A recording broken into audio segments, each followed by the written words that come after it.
A very good morning to all of you, and I would like to thank you so much for making me a part of this IC.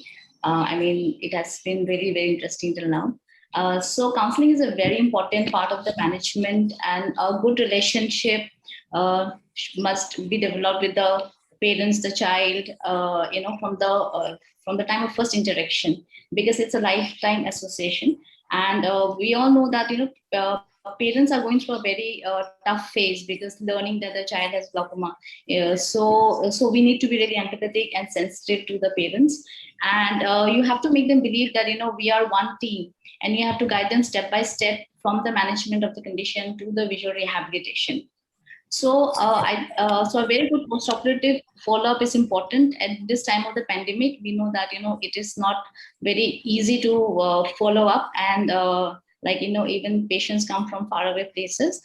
So we should guide and teach the parents to take very good photographs and videos for sharing, which will be very helpful in assessment. Like the child I operated maybe 3 weeks back. So the first week we could see that there was some congestion. In the second week, the congestion had reduced. And in the third week, the baby is doing quite well. And so this daily photograph update really helps us in the management. And I think that we must befriend the child. Like Dr. Ken said, the moment he sees a child with congenital glaucoma, he takes him in his arms. So because children have this very a strong sense of identification through smell, and because like Damanjit ma'am had always said, it's a lifelong association. So it is very important. I think this point is very important. And we must also remember to reinforce on the parents that a regular and lifetime follow-up is very important.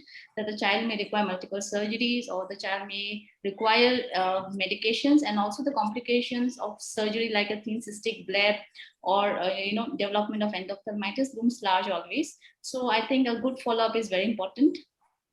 The genetic counseling is also very important. We have to draw a pedigree chart, and and determine the inheritance patterns and calculate the chances of recurrence. We have to provide them that genetic testing is possible, and also we have to address a role of consanguinity, because that is a big role that plays in the occurrence of PCG. And we must also offer preconception and prenatal counseling, and the role of biobanking. So visual rehabilitation in primary congenital glaucoma is one of the most important part of management. So we know that the children of PCG may have moderate to severe visual impairment. So like myopia is the commonest refractive error that is seen. That is because of the increase in actual diameter of the eye as a consequence of high intraocular pressure. Like in the study, we have seen that more than 30% of the patient had myopia of more than 4 diopters.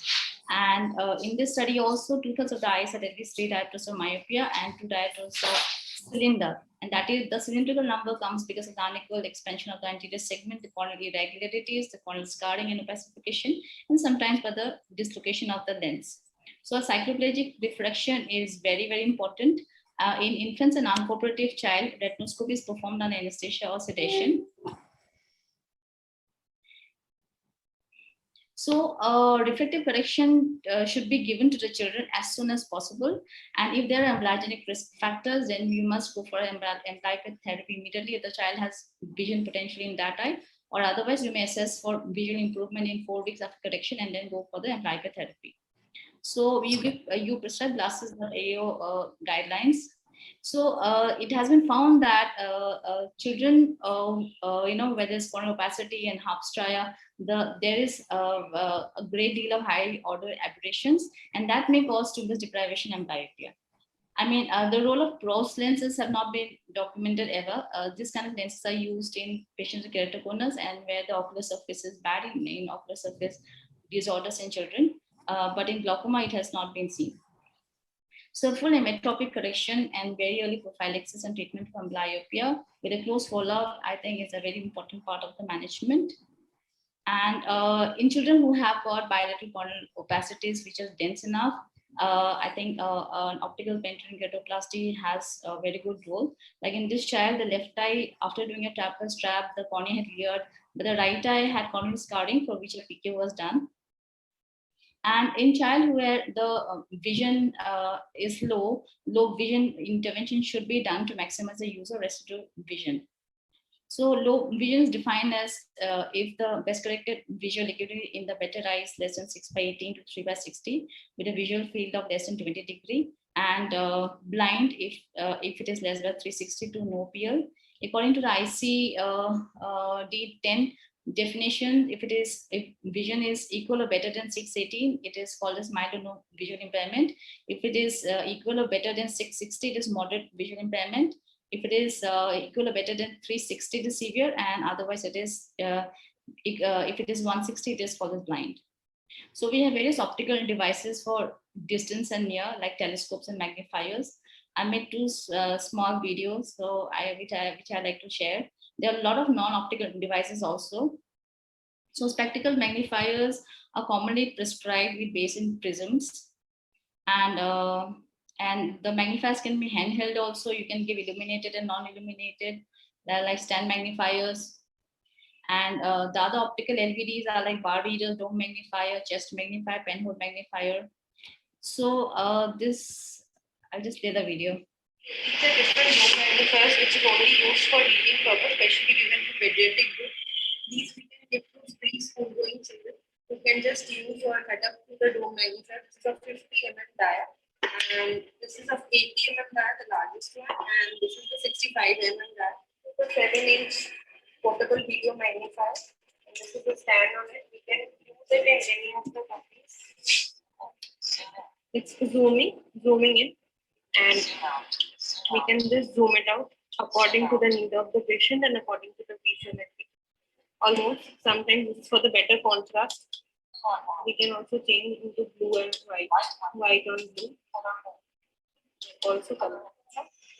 This is a 5-inch portable video magnifier.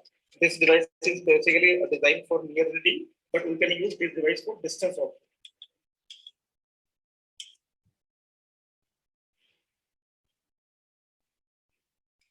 This is zoom out. This is zoom in. So there are also a lot of telescopes that you can prescribe. We just think this. This is the max detail classes. It is only used for near and intermediate purpose.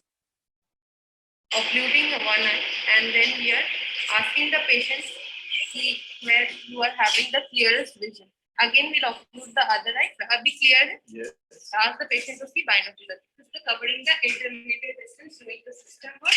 This is a device that you can use for distance working. They are reading in class 7th, 8th, 9th. They are unable to do the board one. Flip devices. If you want to use, you can use.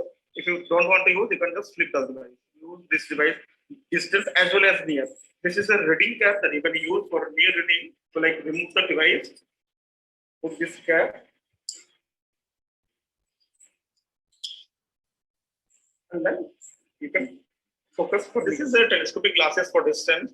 Those visual acuity was 660 to 360. They can use these devices as a target acuity 612. This is a knob that you can adjust your target. This is a medium dark gray filter. It's a wraparound design. We also get it in fit over filters. These are basically clip-on filters. The dark gray filter, and this is the amber filter. These are clips.